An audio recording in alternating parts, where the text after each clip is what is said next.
भाजप विधानसभेला 160 जागा लढणार का असा सवाल उपस्थित होतोय। भाजपनं गेल्या वेळी जेवढ्या जागा लढल्या तेवढ्याच जागा भाजप पुन्हा लढण्याची शक्यता आहे। भाजपमधील सर्वाधिक विश्वसनीय सूत्रांनी एबीपी माझाला ही माहिती दिली आहे। कार्यकर्त्यांना लवकरात लवकर कामाला लागण्याच्या सूचनाही दिल्या गेल्या आहेत। जागा वाटपावर अजूनही महायुतीमध्ये चर्चा सुरू आहे। अनेक शक्यता वर्तवल्या जात आहेत, अनेक नावं पुढे येत आहेत, अनेक फॉर्म्युलांची चर्चा आहे आणि अशात आता भाजप 160 जागा लढणार का असा सवाल उपस्थित होतोय। रजत वशिष्ठ आपल्याला अधिक अपडेट देतील। रजत, भाजप 160 जागा लढणार अशी चर्चा सुरू झाली आहे, पण प्रश्न हा उपस्थित होतो की महायुतीतल्या दोन घटक पक्षांना हे मान्य होऊ शकतं का?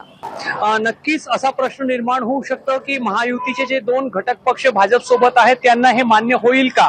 मात्र एबीपी माझाला भाजपच्या अत्यंत वरिष्ठ सूत्रांकडून जी माहिती मिळाली आहे त्याप्रमाणे भाजप 160 च्या जवळपास जागा लढवू शकतं।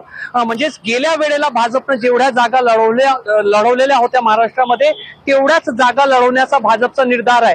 जागांची अदलाबदल होऊ शकते। मागच्या वेळेला ज्या काही मतदारसंघ भाजपकडे होते त्याच्यापेक्षा काही वेगळे मतदारसंघ होऊ शकतात। मात्र भाजपचा नेतृत्व जो आहे तो मागच्या वेळेला जेवढ्या विधानसभा मतदारसंघामध्ये भाजपने निवडणूक लढवलेली होती जवळपास तेवढ्याच मतदारसंघामध्ये निवडणूक लढवण्याच्या रणनीतीवर काम करत आहे। आणि जर आपण लक्षात घेतलं तर साधारणपणे 160 पेक्षा जास्त जागांवर भाजपने निवडणूक लढवलेली होती। त्यामुळे असं म्हणणं चुकीचं ठरणार नाही की भाजप यंदाही किमान 160 जागांवर निवडणूक लढवण्याच्या तयारीमध्ये आहे आणि त्याच दृष्टिकोनातून हालचाली जी आहेत ते सुरू झालेल्या आहे। दुसरी सर्वात महत्वाची बाब की आता भाजपच्या नेतृत्वाला किंवा भाजपचे जे काही रणनीतिकार आहेत त्यांना हे लक्षात आलेलं आहे की लोकसभा निवडणुकीच्या वेळेला उशिरा उमेदवार जाहीर केल्यामुळे आणि अँटी इन्कम्बन्सीला लक्षात न घेतल्यामुळे काही ठिकाणी त्यांना फटका बसलेला होता आणि त्या अनुषंगाने यंदा भाजप लवकर उमेदवार जाहीर करण्याची पण तयारी करत आहे। आणि त्याच दृष्टिकोनातून जेव्हा 160 चा आकडा समोर आलेला आहे तर लवकरच या संदर्भात महायुतीच्या बैठकांमध्ये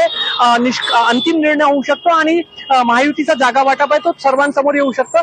जी काही माहिती मिळत आहे महायुतीने 288 पैकी जवळपास 80% जागांचा आपला जो वाटप आहे तो निश्चित केलेला आहे। धोरणात्मक रित्या त्याच्यावर एकमत झालेला आहे आणि उर्वरित 20% जागांसाठी आता तिन्ही पक्षातील जे वरिष्ठ नेते आहेत ते बसतील आणि काही जागांसंदर्भात अंतिम निर्णय जो आहे तो दिल्लीमध्ये होईल। मात्र सध्या भाजप आपल्या मित्र पक्षांना फारसं जागा देण्यासाठी तयार नाही आणि 160 जागांवर भाजप स्वतः निवडणूक लढवण्याच्या तयारीत आहे।